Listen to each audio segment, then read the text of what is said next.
శ్రీయాజుషం ఆండాల్ దివ్య తిరువడిహరే శరణం. నిన్నటి భాసురంలో అమ్మ చక్కగా 7వ గోపిక నిద్రలేపింది. అయితే నిన్న శ్రీకృష్ణ నామ సంకీర్తన మానేసి ఎవరి నామ సంకీర్తన చేశారు? నిన్నటి గోపికలందరూ కూడా రామనామ సంకీర్తన చేశారు. అయితే అక్కడ ఉన్నటువంటి నందవ్రజంలో ఉండేటువంటి స్వామి ఎవరు? శ్రీకృష్ణుడు. మరి రాముడిని ఎందుకు కీర్తించారు అని చెప్పి అక్కడున్న వాళ్ళందరూ కూడా చిన్న కోలాహలాన్ని లేపారనమాట. అంటే ఎందుకు రాముడిని కీర్తించారు? ఇది కృష్ణుడిది కదా, ఇక్కడ కృష్ణుడిని కదా మనము ఆరాధ్యంగా చేస్తాము, ఆయన్ని కదా మనము కీర్తించాల్సింది. రాముడిని ఎందుకు ఇక్కడ ఆరాధన చేశారు, రామనామ సంకీర్తన ఎందుకు చేశారని చెప్పి అక్కడ కొంచెం హడావిడిగా ప్రారంభమైందనమాట.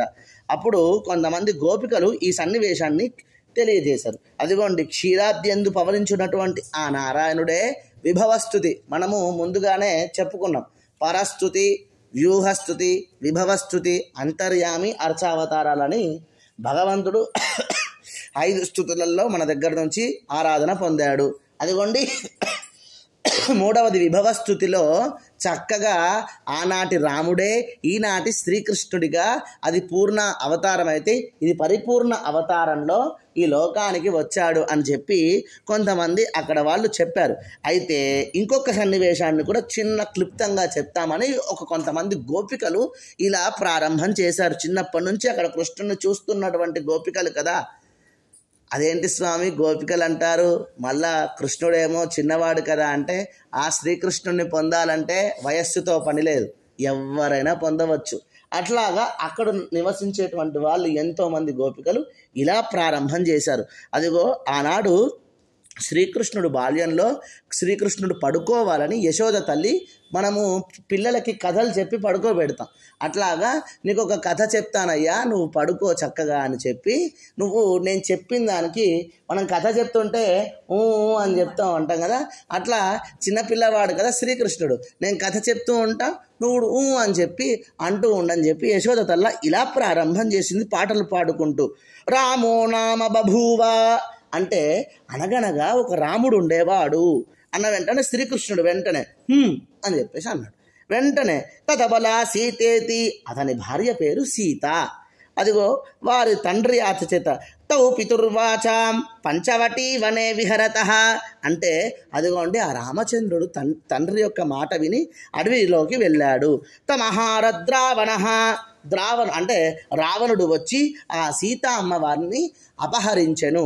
ఇలా అనుకుంటూ చెప్తూ ఉన్నారన్నమాట యశోద తల్లి. అది విన్నటువంటి శ్రీకృష్ణుడు వెంటనే సౌమిత్రే ధనురితి అని చెప్పేసి వెంటనే లేచాడనమాట. శ్రీకృష్ణుడు వెంటనే లేచి లక్ష్మణ నా ధనస్సు ఎక్కడుందని చెప్పి 3 సార్లు పలికాడనమాట.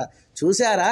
అంటే కృష్ణుడైనా సరే ఆయనే రాముడని చెప్పి తెలుసుకోవడానికి, మనకి తెలియడానికి, నేనే రాముణ్ణి అని చెప్పడానికి 3 సార్లు నా ధనస్సు ఎక్కడుంది, రావణుడు నా సీతను తీసుకెళ్ళిపోతున్నాడు అని చెప్పి ఒక్కసారి ఉలిక్కిపడి శ్రీకృష్ణుడు లేచాడంట. అదిగోండి ఆ కథలోనే మనకి ఆనాటి రాముడు ఇక్కడ అవతరించాడని చెప్పి స్పష్టమవుతుంది. యశోదమ్మ కూడా అప్పుడప్పుడు ఈ యొక్క కృష్ణుణ్ణి రామనామంతో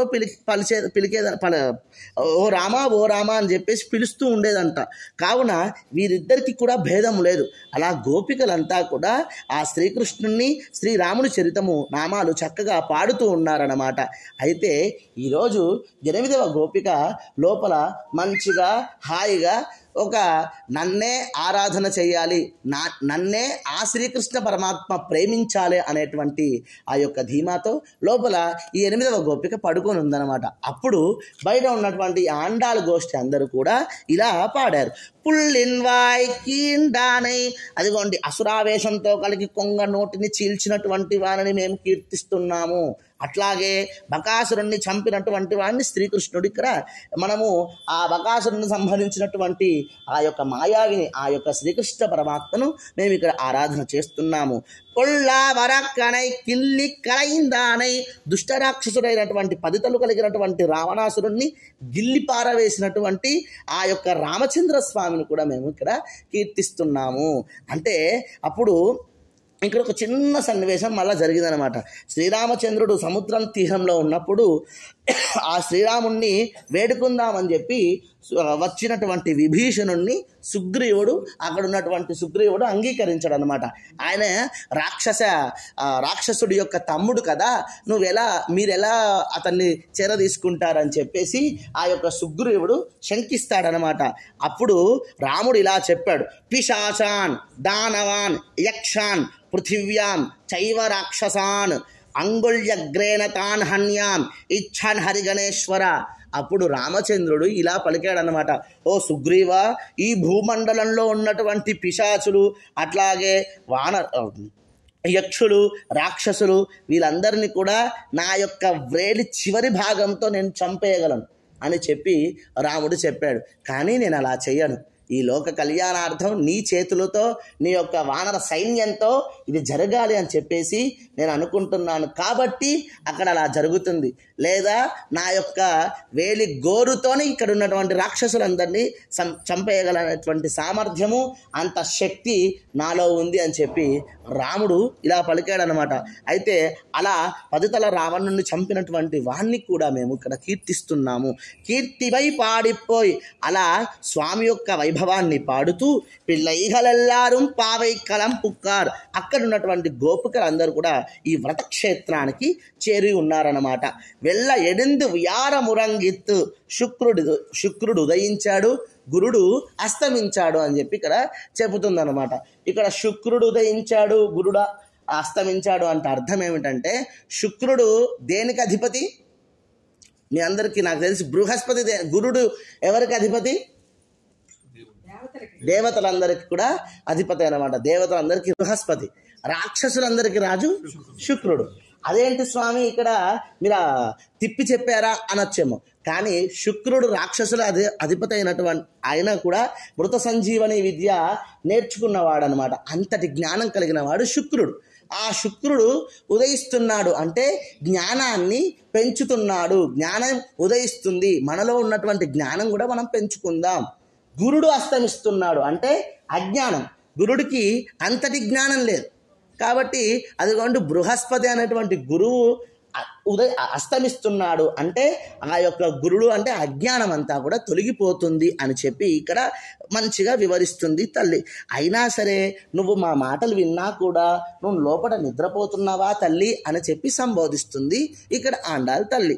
పుళ్ళుం సులుం బిరగాన్ పక్షుల ధ్వని కూడా చక్కగా మనము 6వ పాసురంలో చెప్పుకున్నాం. అదిగోండి బయట పక్షులు కిలకిల రావాలు చేస్తున్నాయి. ఆ పక్షుల ధ్వని కూడా నీకు వినపడలేదా?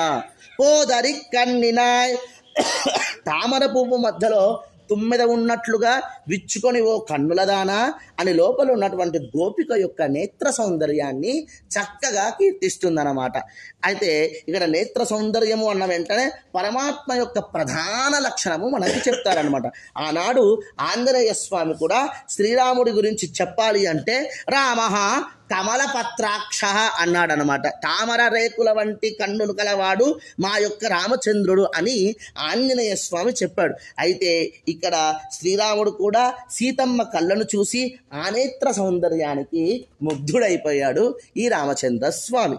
అట్లాగే ఇక్కడ కూడా ఈ గోపిక నేత్ర సౌందర్యంతో ఉన్న గర్వం వలన నేను ఆరాధన చేయడం ఏంటి, నేను కృష్ణుణ్ణి ప్రేమించడం ఏంటి, నా కన్నులు అదిగోండి తామరాకు వలె ఉన్నాయని మీరే అంటున్నారు కదా, నేను ఆయనను ప్రేమించను, ఆయనే వచ్చి నన్ను ప్రేమించాలి అని చెప్పి చక్కగా నిద్రపోతూ ఉన్నారన్నమాట ఈ యొక్క లోపల ఉన్నటువంటి 8వ గోపిక. కుళ్ళ కుడైందు నీరాడాదే పళ్ళి కిడత్తియో. అదిగో చల్లగా పడుతున్నటువంటి మునిగి స్నానమాడగా పాన్పు పైన నువ్వు పడుకున్నావా తల్లి, లేచిరా. పావాయ్ నీ నన్నాలాల్ సుకుమారమైనటువంటి సౌందర్యం కలదానా. మంచి రోజులు కదా ఇవి, మనం ముందుగానే చెప్పుకున్నాం. మార్గడి తింగల్ అంటేనే మార్గశీర్ష మాసం, ఫలితం ఇచ్చేటువంటి నెల ఇది, ఫలితం ఇచ్చేటువంటి మాసం ఇది. మంచి రోజులు కదా అమ్మా, చక్కగా నువ్వు వచ్చి అదిగోండి భగవంతుడి పొందుటకు మాతో నువ్వు కలువవయ్యా కలువమమ్మా అనుకుంటూ కళ్ళం తవిర్ందు కలందు ఓ కపటం, నీ యొక్క కపటాన్ని నీ నాటకాన్ని వీడి బయటకి రా. ఎందుకంటే ఈ నిద్ర అనేది, మత్తు అనేది ఒక అజ్ఞానం. దాన్ని తొలగించి నువ్వు జ్ఞానంలోకి రా, వచ్చి మాతో కలిసి ఆ పరమాత్మని మనం అందరం కూడా పొందుదామని చెప్పి ఈరోజు 8వ గోపికను నిద్ర లేపింది ఆండాళ్ తల్లి. ఆండాళ్ దివ్య తిరువడిగలే శరణం. ఓ వస్పద్గురుభ్యో నమః.